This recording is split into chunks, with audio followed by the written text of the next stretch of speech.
Newsline. Oras sa buong kapuluan ng Pilipinas, 41 minuto makalipas ang alas 8 ng umaga.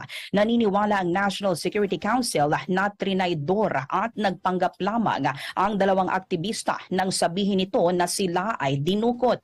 Ayon kay NSC Director General Jonathan Malaya, alam ng gobyerno ang tunay na nangyari kina Jed Tamano at Jonila Castro na una nang napaulat na nawawala. Sinabi pa ni Malaya na miyembro ng New People's Army ang dalawa, ngunit nagtangka lamang itong kumalas sa kamaya ng NPA. Binigyang diin pa nito na handa nilang isa publiko ang tunay na nangyari kina Tamano at Castro. Ipinunto pa ng opisyal na maaaring kasuhan ng perjury ang dalawang aktivista dahil sa kanilang pagsisinungaling. Nitong Martes, inanunsyo po ng dalawang aktivista na dinukot sila ng militar at isinakay sila sa van, bagay na pinabulaan na naman ng Armed Forces of the Philippines na dahil sila ay kusang loob na sumuko.